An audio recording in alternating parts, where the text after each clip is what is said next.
Good morning, one and all. What a beautiful, beautiful day it is. Hope you're all doing well. Hope you've had a fantastic week. Your car, your business plan, if you don't have numbers to it, it's like having a car that's your pride and joy with no fuel in the tank. It's absolutely pointless and it won't get you anywhere. That's the theme of today's show. My name is Mahmood, so I hope you all had a great week. And what we're going to be talking about today, we're going to have a magic slide presentation coming on, is about your future plan. Last week, we talked about if you've got an idea of a destination, a goal where you'd like your business to go, whether it's in terms of making profit of a certain level, whether it's engaging with more customers, whether it's conquering the world, whatever that outcome is that you desire, how do we actually get to that outcome? What we're going to talk about specifically today is the financial forecast, the numbers that reflect that business journey. I'm going to go through how you build it, how you use it, and how you can use that to actually go further towards that pot of gold at the end of your rainbow. What are we going to cover today? Well, we're going to cover 4 key themes here, and this is very much a practical situation here we're talking about. So whether your business is an acorn-sized business, a startup business, whether you're deciding to pivot, go to a different direction, whether your business is established of many years, whether you've got presences just outside of your local territory, whether you're international, whatever your business is, whatever shape, whatever size, whatever formation, there's something in this video for a takeaway for you here. So we're not talking jargon. We're going to try and keep it nice and simple. Usual thing, if you've got questions that come up, put them in the chat. For those of you, welcome. If you're listening to this on live replay, you're going to have some great value in this broadcast. And let's get on with the show, everybody. Now, the theme for me today is about building your business financial story. And I'm using the word story deliberately because even though some people use the idea of a business plan, which is, you know, a nice formal title here, for me, it's getting in there, competing with that gap between your ears and converting your vision for your business, not somebody else's, translating a business plan, which we talked about in the last week's broadcast, and how we actually get the numbers here. So building your business financial story. What are we going to cover today? Well, we're going to cover, if I can get that damn mouse out of the way, is we're going to cover the drum roll. Isn't that nice and impressive? Story. Now, I deliberately use the word story here because it is just that. If I'd met you for the first time, I had nothing about knew nothing about your business, you need to give me the story about what your business is, how you're going to get there, your target customers, how you're going to do lots of different things here. Activity. What you are planning to do in your business, what you set out your task to be for the next, say, 12 months, 2 years, 3 years ahead, translates and impacts and creates the numbers. Activity creates numbers there as well. So we're going to do the numbers as a secondary part. And as anyone who knows me, numbers are your best friend in your business. They're going to guide you. They're not going to lie to you. And they're going to tell you where you're doing well. And they're going to tell you things that you need to do improve here. So the numbers, absolutely critical. Get closer to them. The third thing we're going to look at, again, if I can get this thing working, is how do we come up with those magic numbers of saying, what's the figure that's going to represent what we're going to sell? So the most difficult, demanding part of any projection, any forecast, any plan, take away what word you prefer, is how do I know what I'm going to sell? And I'm going to give you some tips and guidelines how you do that. I'm using the word resources here because I think we need a mindset shift. So we know that if we want to make profit, and you absolutely got to have that embedded in your psyche, that you've got to have money that you're coming in, money that's going on. You look at the difference between those 2 avenues here. So some people use the word costs, some people use the word investments, but we need resources to make our business work. So we need to buy stock, we need to spend money on suppliers, we need to pay rent, we need to pay for subscriptions. Try not to look at it in terms of a negative thing. Now, nobody likes spending money. You know, I'm not saying we go out there and spend recklessly, but in order for your business to come alive, in order for your business to be something, you've got to get it into your psyche that money has to be expended. Not everything in this life is free. I wish it was. But in order to make that business more powerful, we're going to have to look at resources we're using, and that's my collective term for costs. What's the last thing? Well, the last thing we've got to consider is keeping an eye on it. Now, monitoring for me, think about the example that we used last week. So when we want to have a nice, healthier lifestyle, we may decide that going to the gym, eating well, watching our diet, exercise, all those things that we need to do. And we need to have some degree of accountability. So how do we know we're going on the right path there? So for me, it's all very well preparing a financial forecast, sitting back, being proud of it and saying, isn't that great? This is what I've projected to make in terms of money coming in. This is what I projected for money going out. This is how much profit I should be making. Absolutely brilliantly. Well, as soon as you've done that, everybody, it's a waste of time if you're not actually keeping an eye on it. Many businesses that I've experienced and come across over 25 years plus, they will produce a forecast, they will produce a plan, and then they just put it to the back burner. They ignore it. Well, a complete waste of time. You need to make sure that you monitor what you said you were going to do. Doesn't always go well. Your business journey will be like a roller coaster. Sometimes it will be at a peak. Sometimes it will crash down. That's fine. These things happen. But if you don't keep an eye on it and say, this is what I said I was going to do, then effectively, you're not really going to realize that ambition itself. And I'm going to show you ways that we can monitor it nice and straightforwardly without actually spending every waking minute getting anxious and panicky. And what I'm also going to do, everybody, I'm going to make a reference here, a bit of a ticker tape at the bottom. For those of you, again, who may have subscribed already, I do a weekly podcast. So I just do a little plug here, and it's called I Hate Numbers. Now, I don't actually hate numbers. I think numbers are a valuable part of your business development, your business journey, the ways that you make money, the ways you can keep an eye on what's going well, which customers we love. We love working for because A, we like working with them, but also because it makes us money. Believe it or not, there are some customers who might be a drain on resources, who may not be making a great deal of money for you. So how do we know? Well, we don't have numbers, we can't do that. And I do a weekly podcast every Sunday. So you've got another one coming out tomorrow. And it's aimed predominantly, it's nice bite sizes, no more than 15 odd minutes here. Sit back, relax, listen, and effectively we're reinforcing some of the points that we're making on these broadcasts and a whole range of other topics as well. So obviously, I'd love it if you could subscribe. I'll do my little plug here, subscribe, but listen, feedback, and as the broadcasts progress, we're going to have more and more content coming out. Now, that's enough rabbiting from me. Let's get back to the main event, what we're going to be talking about today.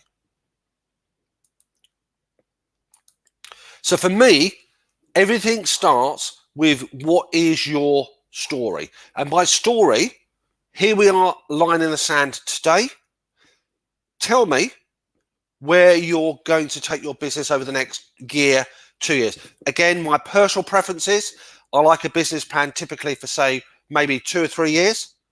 Year 2, year 3 is aspiration. So it may be that I want to end up perhaps expanding my business to a certain size by year 3. It may be I want to have a certain size of turnover. It may be that I want to start selling in international markets. It may be that I want to choose a different client group, but I'm being realistic and I think that's going to take a 3 year. And I can come backwards and look at it in more smaller iterations. The 12-month as a bare minimum is what you should be looking at. Again, if you want to say, well, actually, let's do it 3 to 6 months.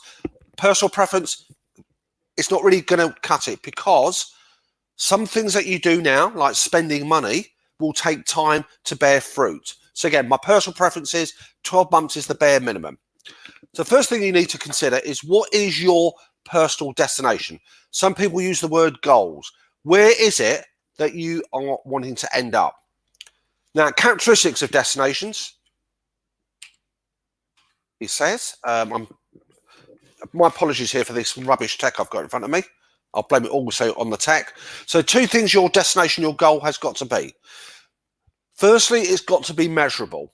Now, I don't mean obviously the tape measure type of thing, but if you set a goal to say, I want to make lots of profit, well, that's great. That's an aspiration, but it's basically pointless and it's a waste of time. You've got to be able to put a number to it. So in that visualization, as you fast forward 12 months and you have a conversation with yourself or your team and you say, well, I said I was going to make a profit of X pounds, X dollars. It was going to be 20% of this. I was going to have a certain number of customers. I was going to be doing all these things. How do you know you've got there? Unless you put a figure to it, unless you put a number to it. It's got to be achievable. Now, achievable to me is contextual. So what this means is if you have a start point of 0, either because it's a new business opportunity you're exploring, or because it's a new startup business, or it's because you're looking to do something new. If you start from 0 to say, oh, I'm going to get to maybe, I don't know, 100,000, 200,000, 300,000, you've got to ask yourself is, okay, how realistic and achievable is that in that time frame? Because when we launch something, think of ourselves as consumers, you know, we don't know who the business is. We take time to trust them. It takes about 7 or 8 engagements as such with the business before we decide to buy something. So achievable is not saying I don't believe in your ability to do that, but is it realistic with the resources that you're providing, the energy that you're giving, the customers that you've got at the moment to go from that position to the where you want to end up in that time frame? Do you have the skills? Do you have the capacity? If the answer is yes, fantastic. So make it a realistic, achievable goal in that time frame. That's number 1. Now, out of that, this is really annoying, this little thing here, is the tactics. Now, some people call these objectives. So when you want to get to your end destination, don't do fluff. Do factual things, i.e. that says, right, this is what I'm going to be doing. I'm going to have, for example, a social media campaign where I'm going to interact with where my audience hangs out. They hang out in Facebook, they hang out in Twitter, they hang out in Instagram. This is how I'm going to get them. So I'm going to do this campaign. These are the actual steps that it involves. And therefore, I reckon I'm going to get that number. When it talks about new marketplaces here, how are you going to get those channels? You know, how are you going to get those distribution networks built in where you can sell that product? Do you need some internal capacity, bringing new skills here? So again, don't just say, give me a nice bland generic statement. Break it down into detail. Now, I'm not saying you need microscopic minutiae, but if you read it as a neutral reader and you read somebody's plan of action, ask yourself is there enough detail that says, actually, you've got steps that you're going to be taking, you've got action points in there, you've thought about this here, how do you do it? That's the how to. And the SMART mnemonic, everybody, is that attributes that they say most objectives should have. They've got to be specific. They've got to be measurable. So that's that word measurable again. Measurable is an outcome. So how can you verify you've actually done what you said you were going to? Is it achievable? Is it realistic? And is it timely? And timely means within the time frame that you set yourself out. Don't overdo it. Make sure it's realistic in where you are in your business, what capacity you have, what capacity you're going to build up. So objectives stem from goals. Tactics stem from destination. And let's just take a pause here to think what we've said so far. We've talked about the story is the foundation. We've talked about goals. We've talked about tactics, how we get there. And now we're going to get closer to those numbers. And notice, by the way, I haven't talked about the numbers being the start point. The numbers are not the start point. What I've found over the years when people try and do a forecast, they try and plan their business where they want to get it to, the numbers can be like a rabbit in the headlights impact. And we get overawed by thinking, oh, it's going to cost me this, it's going to cost me that, I'm not going to make enough money. That may be the truth, but be brave, suck it, go forward, produce your numbers, and then decide what's going to happen next. Now, activity has consequences. We know in our daily lives that actions have consequences. In the context of businesses, what I'm referring to here is the activity of your business, i.e. how much you're likely to sell, how much you're likely to produce, how much effort you put in. That has an impact and a consequence on 2 key areas. So I'm talking about your business activity here. Your business activity drives 2 key areas that deal with the numbers. Number 1, That most difficult number to isolate, that most difficult number that influences the resources that we need, that influences the path that we take, is what we're going to sell. The value of those sales. Now, when we look in terms of sales, there are three numbers I would recommend that we consider and we need to come up with. Typically, how many of them and how much. Let me deal with those two aspects initially. Now, if I am a manufacturer, my how many is how many things, how many units, how many individual products would I anticipate I'm going to sell. Tagged to that, I've got a price that I'm charging my customer, and it might be X dollars per item, X pounds per item. That's my how many, that's how my how much. Now, if you are perhaps a retailer, your how many could be typically how many customers am I likely to have, and what's the average spend for each of those customers. If you're a service-based business, it may be the how many is how many hours am I providing, how many days, how many workshops, and how much am I charging for each of those. Now, the thing about when, we've said on previous broadcasts, is two key numbers that you should keep a grip on is the most critical to keep the business operating, to keep the business surviving, to make the business get traction is cash in the bank. It's possible not to make profits in the short term. Obviously, we would like to make profits, but it's quite possible you may not make a lot of profit, if anything, in the early stages.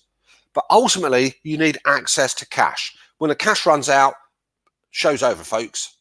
So we need to know when we do something like selling goods and services, when do we actually get that money coming to our bank account? So again, it's the when. Now, resources. Again, activity has consequences. Now, your business activity influences costs in one of two ways. Number one, it has an effect. So typically, if I am a restaurateur, when I have a customer, what that does, it impacts on the food and the drinks that I've got to buy in to deliver to that customer. If I run a vehicle, the miles that I travel influences the level of fuel that goes into that vehicle. If I'm effectively a retailer, selling goods to a customer influences how much product and how much stock and inventory I've got to procure from my supplier. How much? Again, typically, put a number to it. Now, the other types of costs, by the way, that have no influence whatsoever is those costs that are called static. They don't change. And what we call them in the finance world are fixed costs.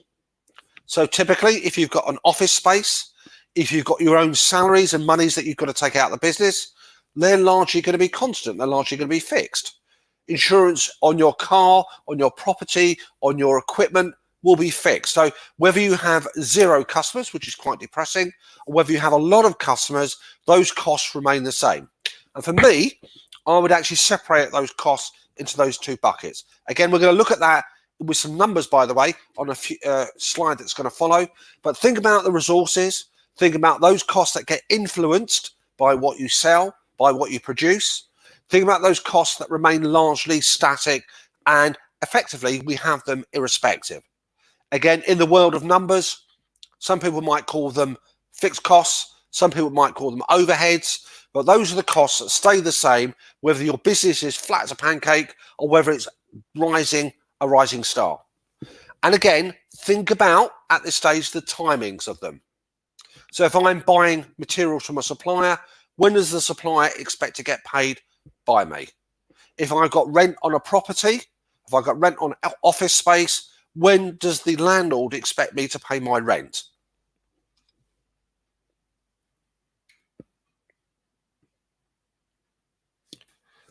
Now we're going to look at what I call Lego bricks. When you're building a financial forecast, when you're building the numbers that are likely to arrive, this is how I would approach the building up of the sales figure.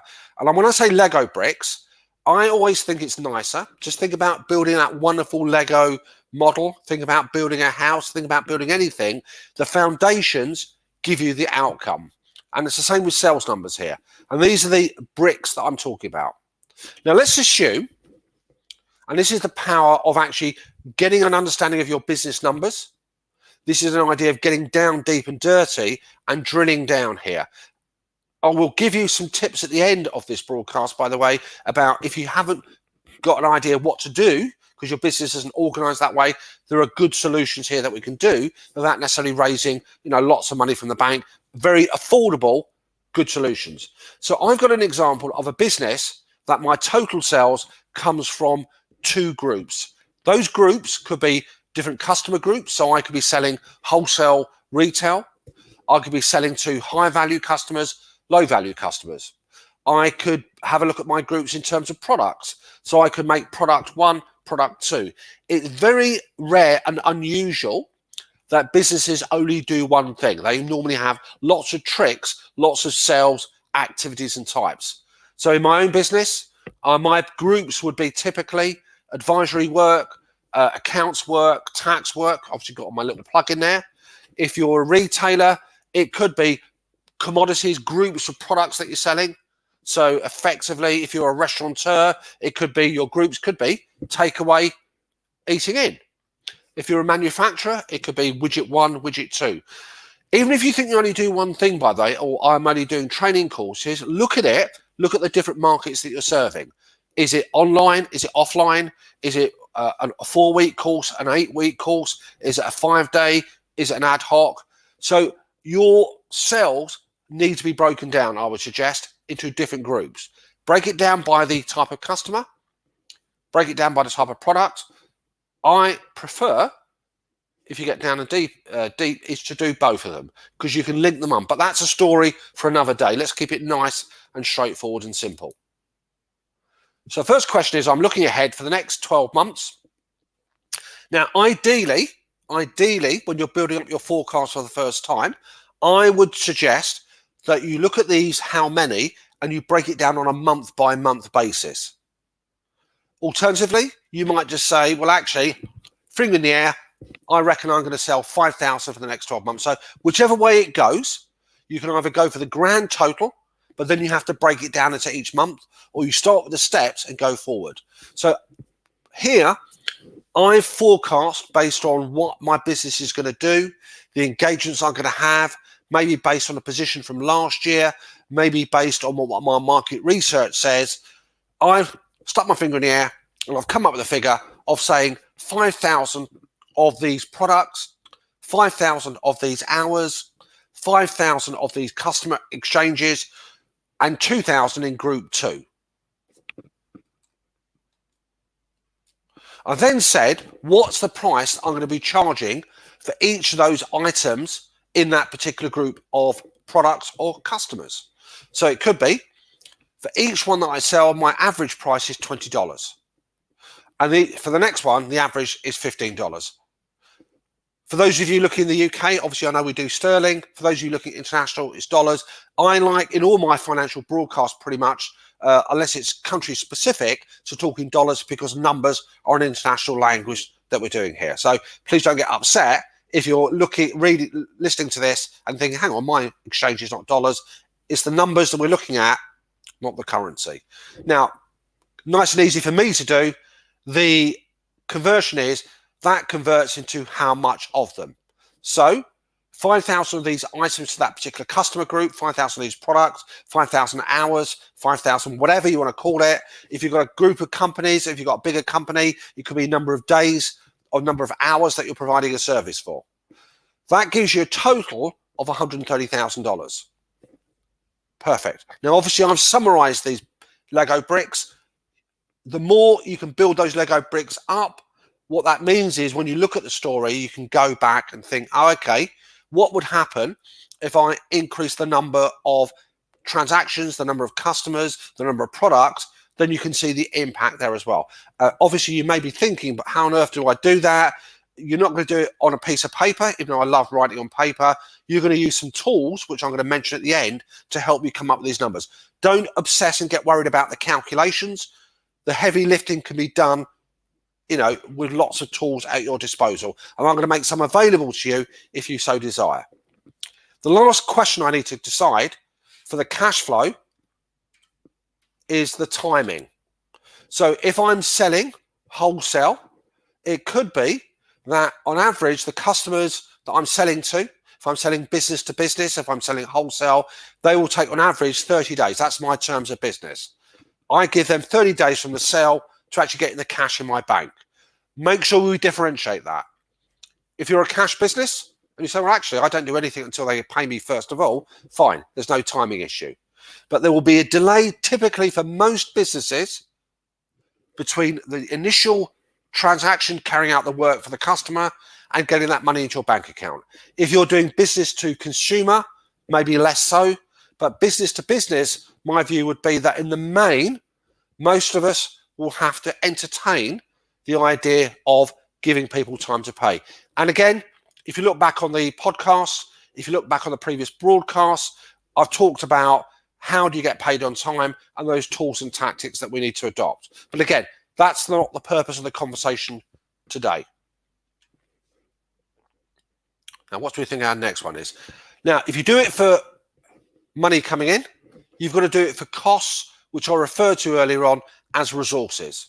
So let's just pause for a second or two while I grab a bit of throat lubrication. And what we've talked about so far, we've talked about the business story. The business story drives the numbers.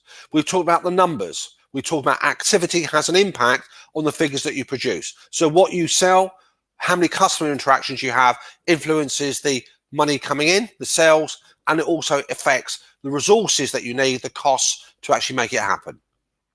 We've talked about building Lego bricks, and obviously no trademark, breach here, but the Lego bricks are the idea of building up the final figure from iterations and steps. Now, obviously, it's the same group of customers, the same group of products that you've adopted before, and will be as follows. Now, the driver, and I've assumed in this scenario, by the way, if you're a seller of things and not a producer, and I'll comment if you are a manufacturer, how does that work? So what you sell, that's the same volume, the same quantities, the same physical numbers that we used in the previous slide. So that's going to be driving the drivers here. So first of all, we're saying to ourselves, well, if we've got costs that are fluctuating, if we've got things that we're providing here, is there a quantity of these things? So if I'm doing a course, it might be saying for every course that I do, for every hour that goes on, it requires a certain amount of staff time to deliver that service. We refer to the manufacturers. If you're making stuff, if you're selling stuff, it could be, for example, that every item that I sell requires a certain quantity of raw material that ends up in the finished product. If you're a restaurateur, it could be typically every meal, every customer that I provide a service to requires so much quantity of food and drink accordingly. Now, obviously, I've been non-specific here, so I haven't actually said, oh, it's widgets, it's labor hours. The how many is measured in hours, time, quantity. Take your pick depending on what your business actually is.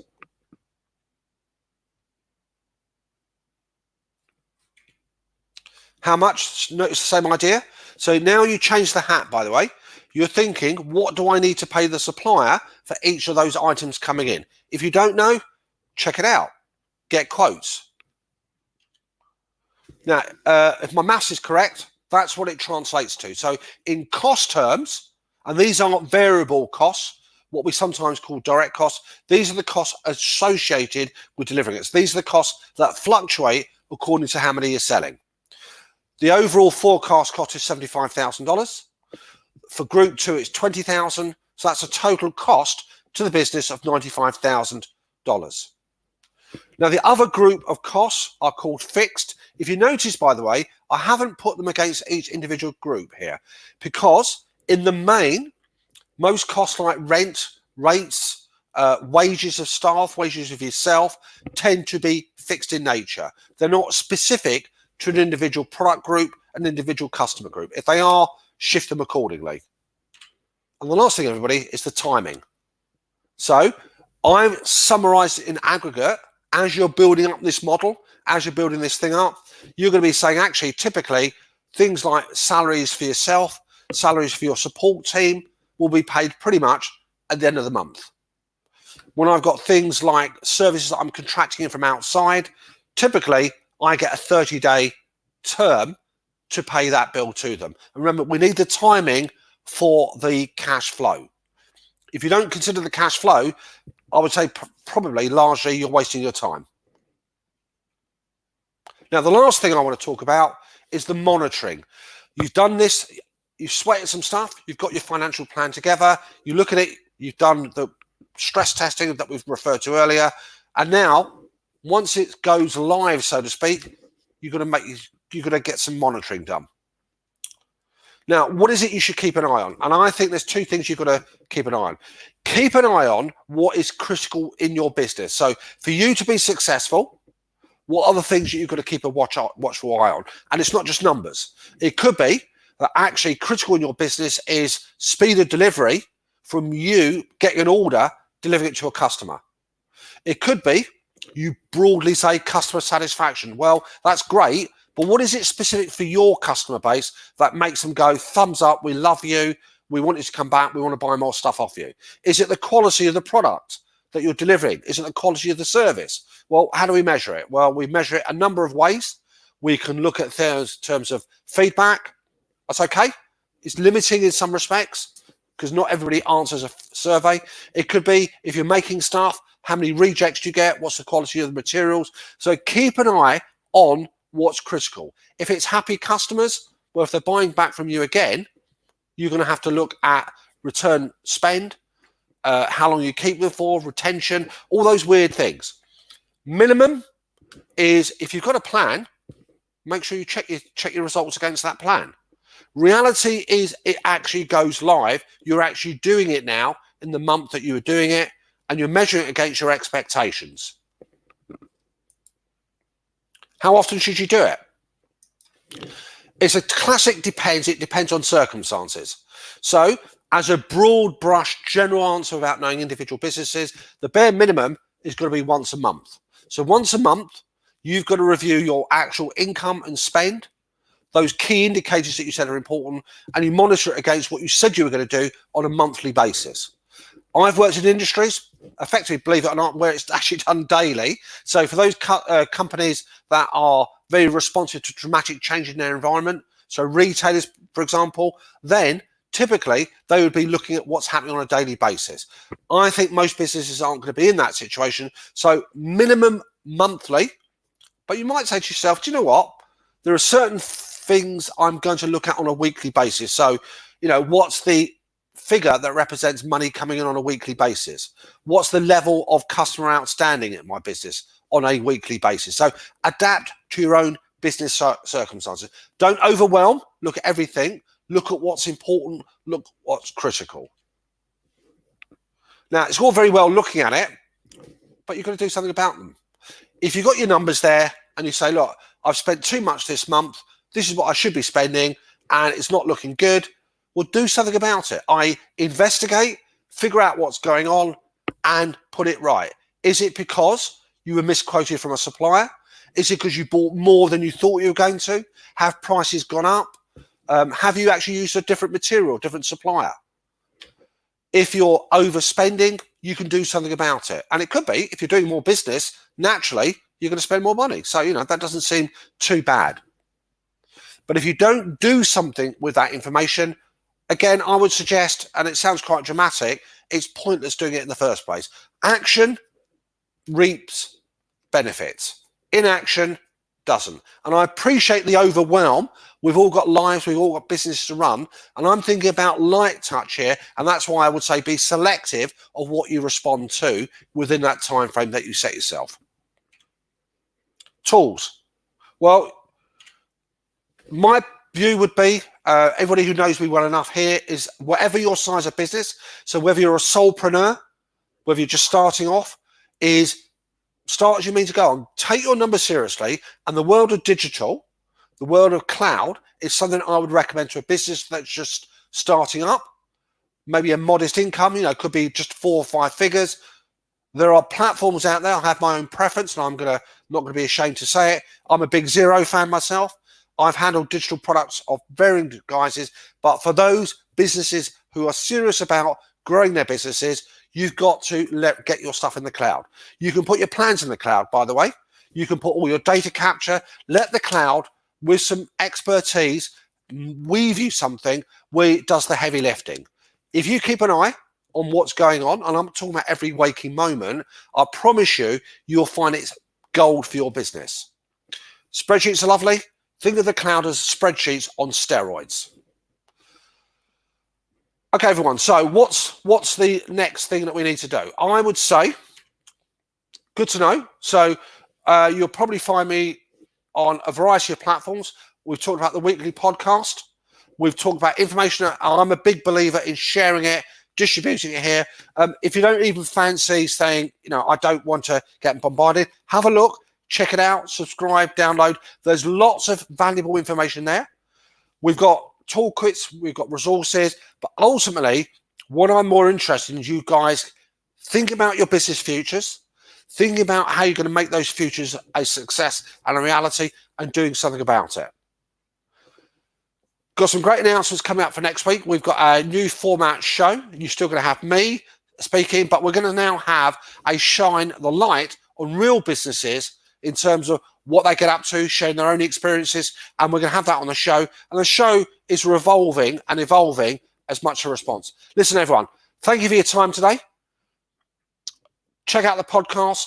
For those on replay, I hope you've enjoyed the show. Any comments, whatever, put them in the comments banner.